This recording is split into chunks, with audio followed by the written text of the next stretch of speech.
you, but you did not come here to hear Dan Mays. But thank you for giving me a couple of minutes of your time. Now it is my honor to introduce the next speaker. You know I rarely use notes, but when you've got long, fancy titles behind your name like this, you've got to read some of them. Something he and I have in common, he came from liberal Seattle, from a liberal family. He wanted to make sure that got pointed out. I came from a liberal Union family on the south side of Chicago.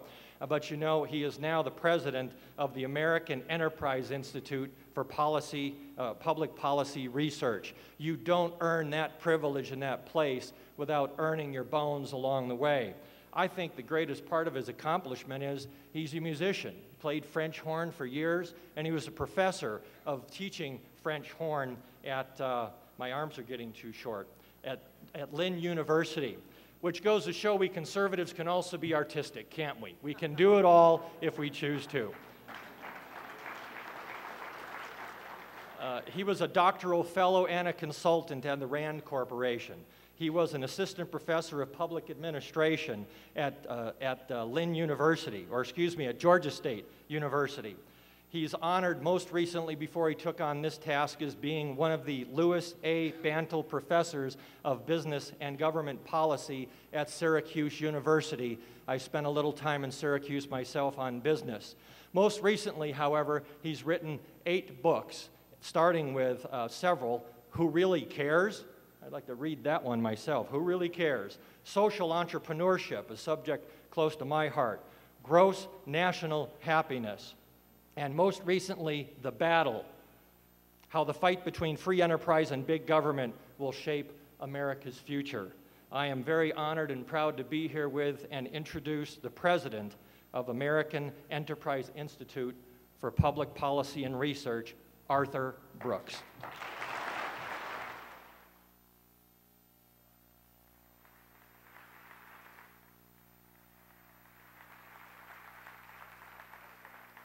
Thank you, Dan. Thank you for that gracious introduction. I'm delighted to be with you here today. I'm honored to be with you here today. It's always an honor to do anything with Bill Armstrong and John Andrews. Great Americans heading terrific institutions. You're blessed in this area to have both Colorado Christian University and the Centennial Institute.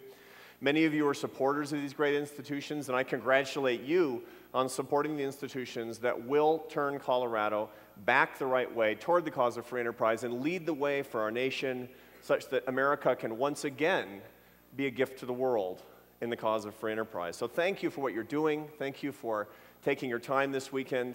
And thank you for listening to these remarks today. Now, Dan mentioned that I'm from a family in Seattle, Washington that perhaps doesn't share all of your political views. I came from a pretty liberal background, from perhaps the most liberal city in the United States, except for perhaps San Francisco and Boulder. And I did have a sort of a slow conversion experience over the course of my 20s. And the reason is because I started to come across a number of books by subversive authors at an institution I did not know about at all called the American Enterprise Institute, a think tank in Washington, D.C., which sure serendipity led me now to be the president of many years later. But as I was reading these books, my point of view was changing, and I realized that I was facing a lot of concern and alarm from my family back in the Pacific Northwest. And it came to sort of to a head one night. I was back at Christmas. I was about 29. I was visiting my parents, and I was making supper with my mother in the kitchen, and she said, "Arthur, I have to ask you a personal question."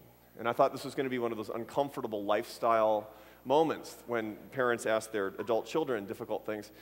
And she said, "Arthur, have you been voting for Republicans?" It wasn't the best moment in our family relations. I'm going to talk to you today about what I believe is America's new culture war. I'm not going to talk to you about the culture war of the 1990s over guns and gays and abortions. Those are important issues, and I have very strong feelings on those issues, and I know so do you. But I'm going to talk to you today about what I think is the predominant cultural struggle in America today, and that's over the culture of free enterprise.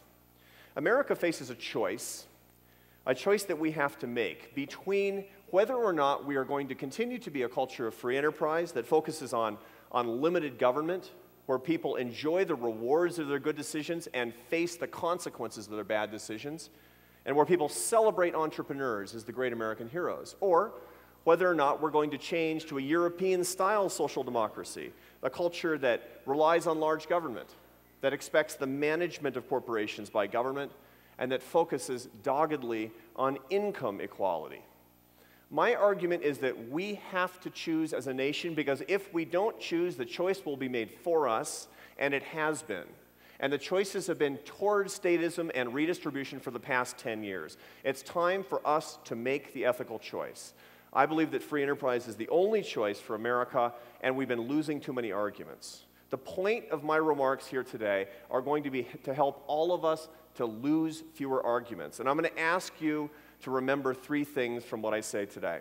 The three big points are this. Number one, free enterprise is a mainstream American value. It's not just for conservatives. It's certainly not just for Republicans. It's shared by 70% of Americans. It is not a fringe issue. It is in the core of the American spirit.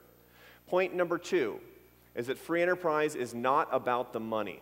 You will hear that it is simply the best system for the greatest economic efficiency, which is true. But that's not the point. I'm going to show you evidence that free enterprise is the secret to flourishing and happiness. And until we can make the argument for American happiness, until we can make that argument, we will lose, as long as we keep talking about money. And point number three is I'm going to show you evidence that the free enterprise system is the fairest system for our economy. We never again should let anyone take away the concept of fairness, because it belongs to us. Those are the three things that I hope you'll remember from what I say today. Now, I made a relatively controversial assertion. That is, we're in a culture war. It turns out that's not my idea. That's President Barack Obama's idea. On May 13th, 2009, he gave a commencement address to the students at Arizona State University. Now, this was his first commencement address as President of the United States, and that's a rite of passage for new presidents. We like to see how they give advice to young graduating seniors, how they give advice to young people setting out to guide our country. If you were giving a commencement address in May of 2009, what would you tell the graduates? It was a scary time for America. We were in a panic. Bad time for our economy. We did not know what was going to happen. Perhaps you would tell graduating seniors from a great university, go out and save our country. Go out and be the entrepreneurs. Show ambition. Lift other people up and lift yourselves up. Create the jobs. Create the growth. Make the opportunity that your fathers and grandfathers made. Be the next generation of great Americans. Maybe that's the advice you'd give them. That's not the advice President Barack Obama gave them. Here's what Obama said, quote, You're taught to chase after all the usual brass rings. You try to be on this who's who list or that top 100 list.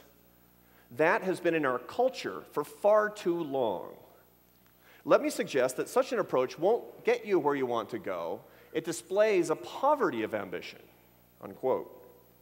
In other words, President Obama is saying that ambition and the traditional routes to entrepreneurial success are not good enough, and we have to move beyond them.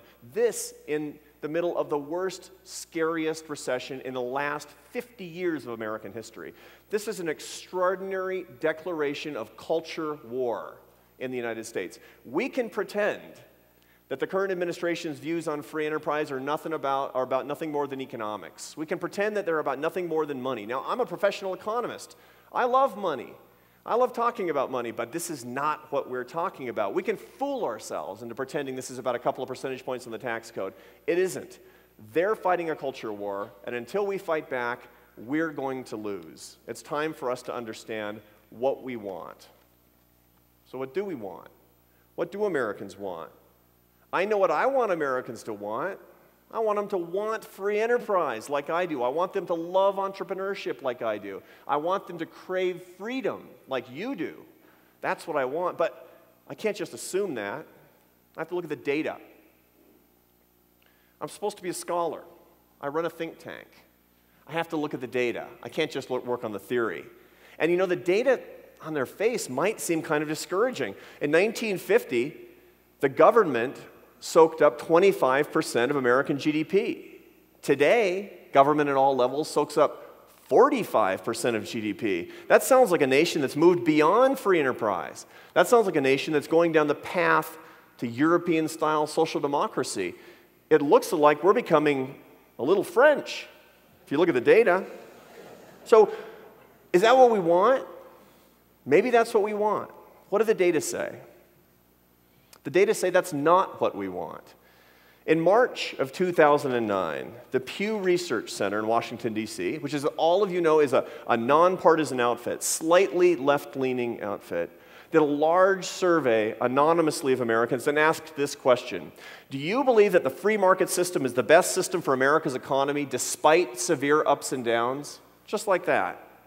To that question, 70% said yes. 20% said no. 10% evidently did not understand the question. 70% of Americans in the middle of the worst recession in 50 years said that they preferred the free market system to government control, despite the severe ups and downs that come from capitalism. That's unbelievably reassuring. How can this be? Well, all of the other data support that. 3 months later, the Gallup polling organization asked a large group of Americans anonymously in a big, well-done survey, do you have a positive or negative opinion of the free enterprise system? 86% had a positive impression of the free enterprise system. 84% had a positive impression of entrepreneurs. 95% had a positive impression of small business. 95%. Motherhood doesn't poll that well in America today. And at the same time, all the data that ask about government income redistribution show that Americans hate forced redistribution. Despite everything that's happened in our economy, Americans loathe forced income redistribution. The Ayers-McHenry polling organization in the middle of 2009 asked Americans this question: which option for our economy do you prefer? Option 1, government policy should promote fairness by narrowing the gap between rich and poor, spreading the wealth, and making sure that economic outcomes are more equal. Or option 2, government policy should promote opportunity by fostering job growth, encouraging entrepreneurs, and allowing people to keep more of what they earn. Americans chose the second option, the free enterprise option, against income redistribution, 63% to 31% in the worst recession in 50 years. It's extraordinary how clear our beliefs are on this subject. As a matter of fact, even when we talk about business, people are clear. The Gallup polling organization asked in the summer of 2009, do you believe that the strength of our nation comes from business? Now, you don't know how that's going to go. People were skeptical about business. President Obama basically is criminalizing the notion of profit. We're saying that business is the bad guy. So what are people going to say? Do you think that the strength of our country comes from business? 76% of Americans said yes. Now, here's where it gets complicated, though. The same survey asked whether or not too much power is in the hands of business. To that question, 77% of Americans also said yes. In other words, 3/4 of Americans say that the strength of our country comes from business, but 3/4 of our country doesn't trust business. How is this possible? I was rolling this around in my head when I was working on my latest book. And I couldn't figure it out. I thought something was wrong with the poll. Sometimes polls get messed up. And so you throw out the data. You don't use those polls because if they're not conducted right, if they have contradictory things like that. So I was deciding what to do, and I was discussing this research at home with my family at dinner, which shows you how much fun it is to have dinner at my house.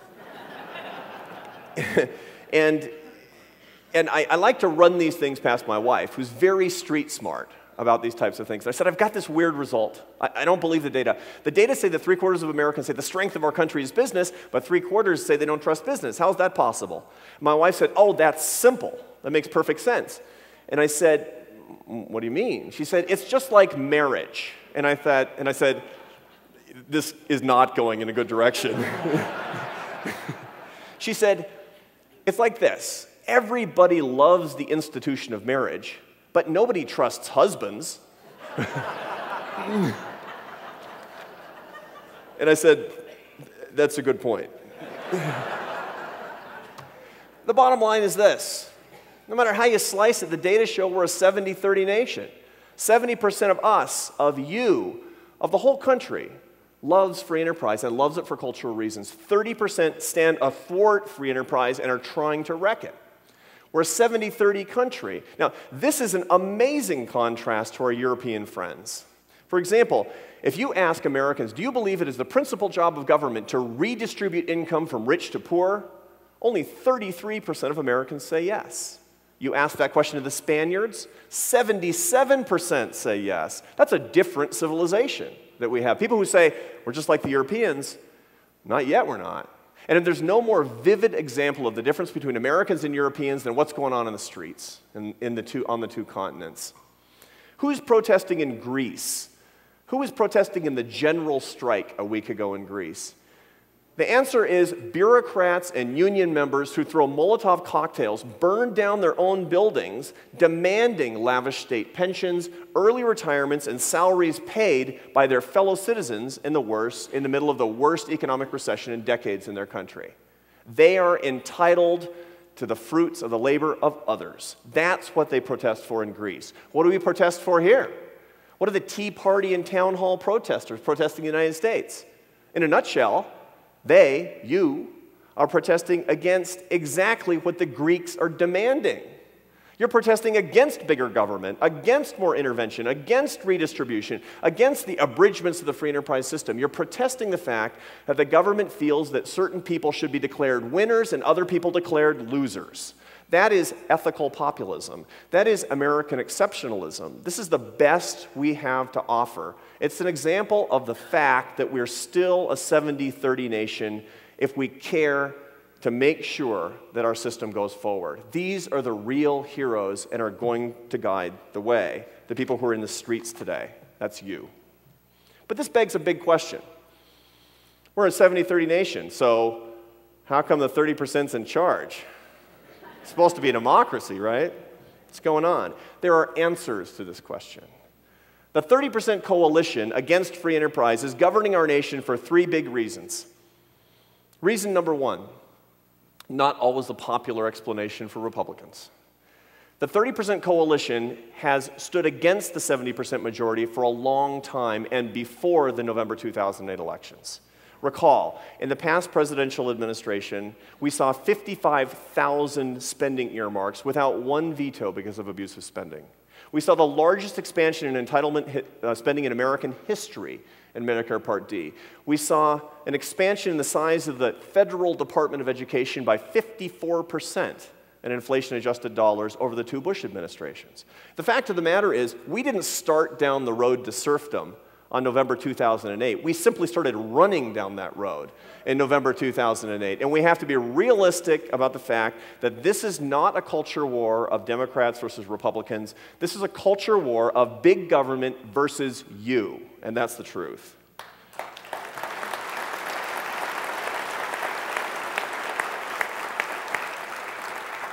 The second reason that the 30% coalition is in charge today is because they got a big game changer. They got a big game changer in the fall of 2008 called the financial crisis. The financial crisis, which put everybody into a panic, was a perfect opportunity for politicians who created the crisis through bad housing policy, through government-sponsored enterprises, by blowing up a housing bubble and by bursting it through their foolish, dangerous actions, misguided policy, then had the gall to turn around and blame the entire crisis on the free enterprise system. And a sufficient number of Americans believed them. That's the second reason that they're in charge. The third reason is us. We haven't chosen. You know, I hear all the time, we don't have a culture war in this country. There's no conflict between 70-30.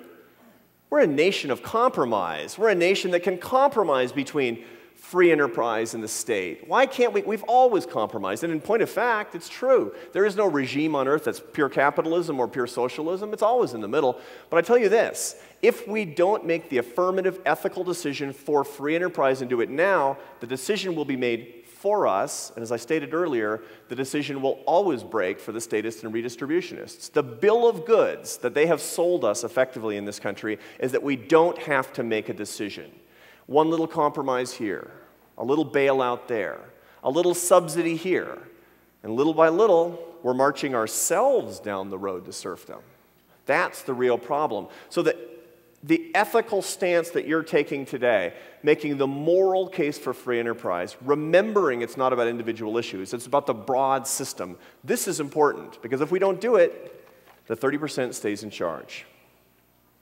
Now, I've made the case that we're a 70-30 nation, and it's manifestly true. But I haven't made the case yet that the 30% is completely wrong. I know you feel it in your hearts, and so do I. What's written on your hearts is that it's a depressing, gray world.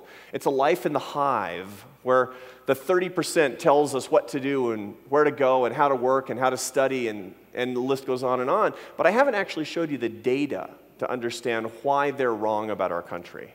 That's what I'm going to do now. And the answer is basically this. The 30% coalition's view about the way America should be will lead us to be an unhappy, unflourishing country.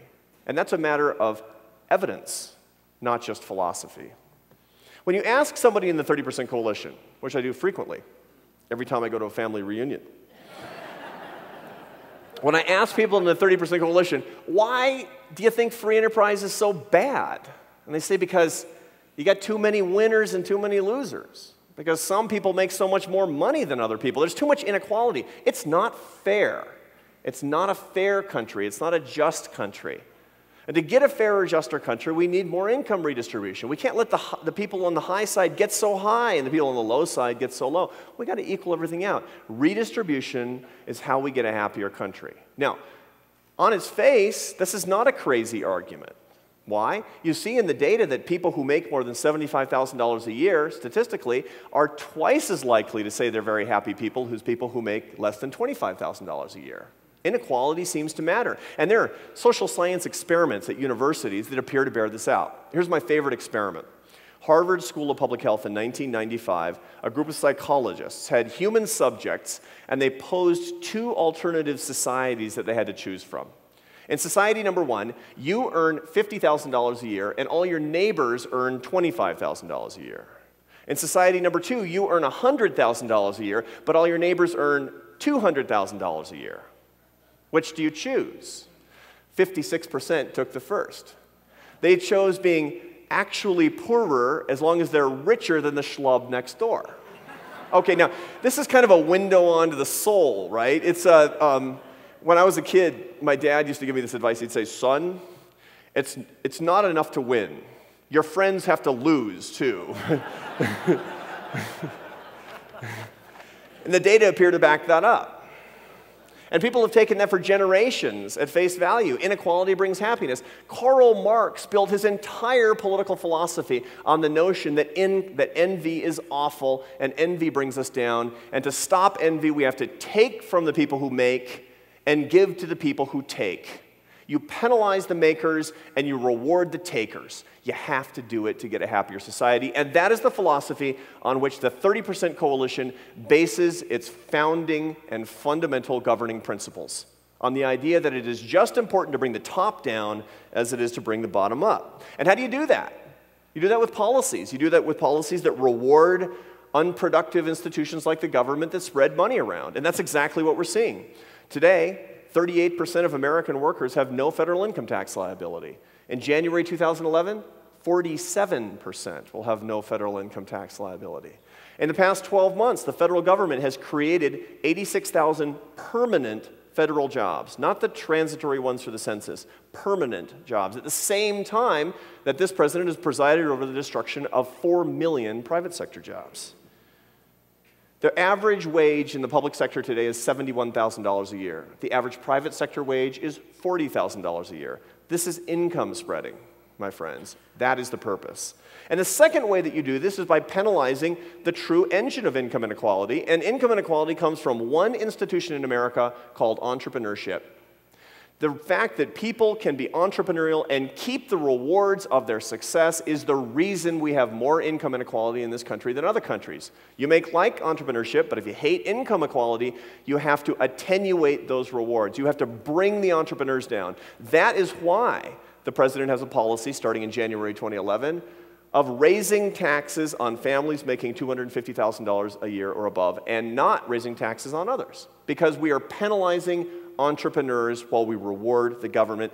That's how you spread income around. That is exactly what's going on. Now, that's simple. It's elegant in a way. But it's wrong, and it's wrong because it misses one piece of data, one piece of evidence. And the evidence is this: it misses a variable called earned success.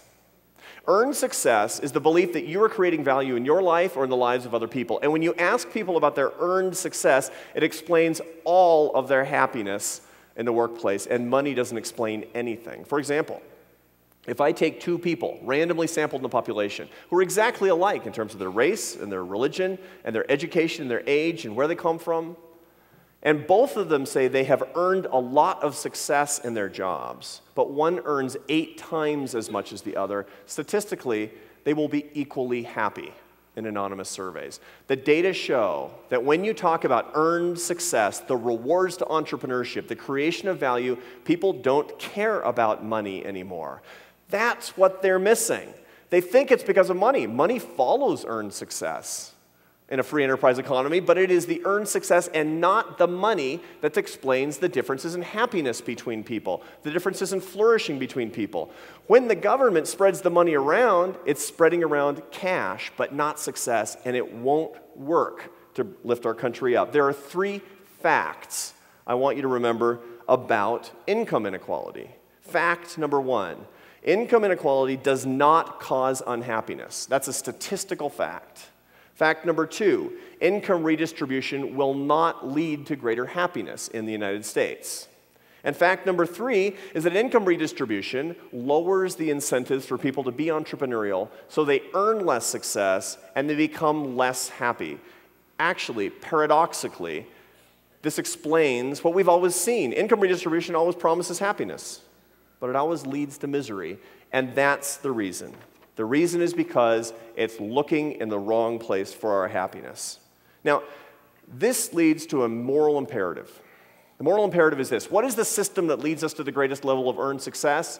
The answer is the system that lets us keep the rewards of our innovation. It's the system that matches our skills with our passions. It's the free enterprise system. The free enterprise system is a happiness machine. It's not a cash machine, that too. It's kind of like a big ATM too, but it is a happiness machine, and that's why it matters morally.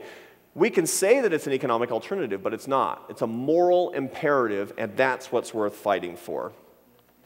There's another moral imperative.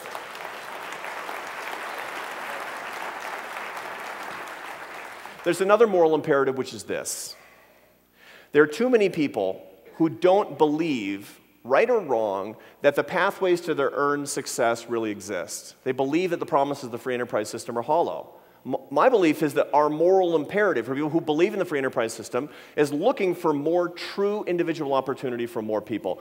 That's a lot harder than spreading money around. That's a lot harder than income equality. It means actually thinking what our stewardship responsibilities are in a country blessed with the best free enterprise system on the face of the earth. What am I doing today as the president of the American Enterprise Institute to help more people who feel more marginalized understand pathways to earn success? That is, in fact, my apostolate. And I believe it's one that's worth adopting by more people who share our point of view.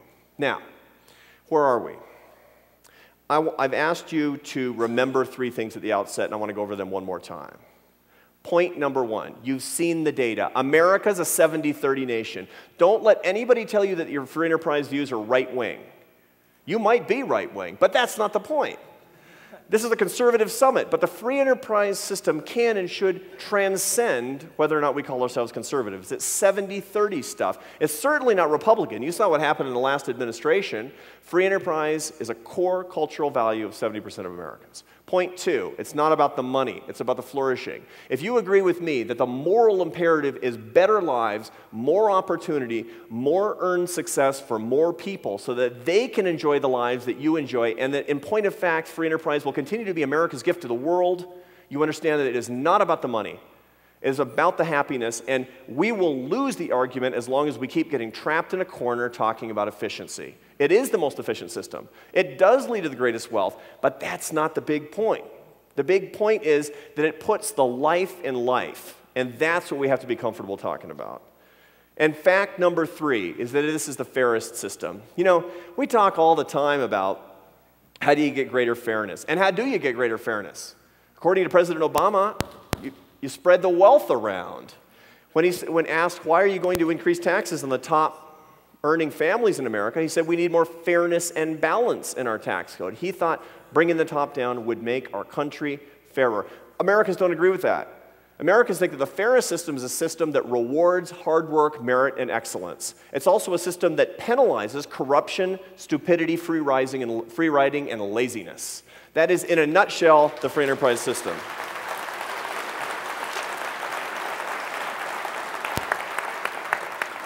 Why did your ancestors come to this country? They didn't come to this country to get a fairer system of government income redistribution. They didn't come to this country to get more welfare. They came to this country to get a fair break so that their hard work and the street smarts would get rewarded. That's why they came to this country. Don't forget, you own fairness. Never let another person tell you that free enterprise is unfair. The unfair system is one where the government picks the winners and losers and spreads around the wealth. That is not the vision of America's founders, and that is not the vision of your ancestors who took great entrepreneurial risk to come here as immigrants. Please don't forget that. I'm almost at the end. I'm at the end. But let me tell you, let's remember quickly why this battle is worth fighting. It's exhausting all the time, right? You watch TV and you just can't make this stuff up, what's going on in Washington, D.C. Every day it's something new. I feel like I'm complaining all the time. And my wife says she says, it's just no fun to go to parties with you anymore, right? Which is, actually it's a compliment. It means at one point it was fun to go to parties with me. It's easier just to compromise. A bailout here, I don't like it, but whatever. The healthcare takeover, it's really complicated. Just let me live my life. But let's remember why we really are fighting. The free enterprise system, the system that allows entrepreneurs to keep the rewards of their innovation, the fact that people can keep the rewards of their innovation and their entrepreneurship is the reason that so many of us are blessed with a life with medical science and science advances, of outstanding education, the life that we couldn't have conceived of 100 years ago and that most people in the world still can't conceive of. It's the reason that people all around the world have thrown off collectivist tyrannies, looking at your lives, saying, I want that. If it weren't for free enterprise, those things wouldn't happen. It has rocked the world over the past 200 years, literally changed the entire game for what humans can and should accomplish, for the flourishing that we've come to deserve. Remember, we have thousands of fellow American men and women around the world who are fighting and dying today to share these values with other people around the world as our gift. The very least I can do, the very least we can do, is stand up and fight for these values here at home. I know you are.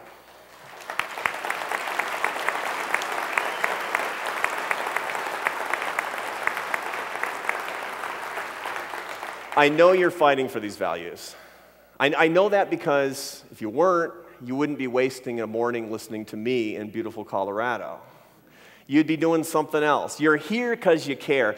And your lives and your careers and what you do in your free time are a testament to the fact that you believe that free enterprise truly is your gift to America and America's gift to the world. And for that, my last word to you today is thank you.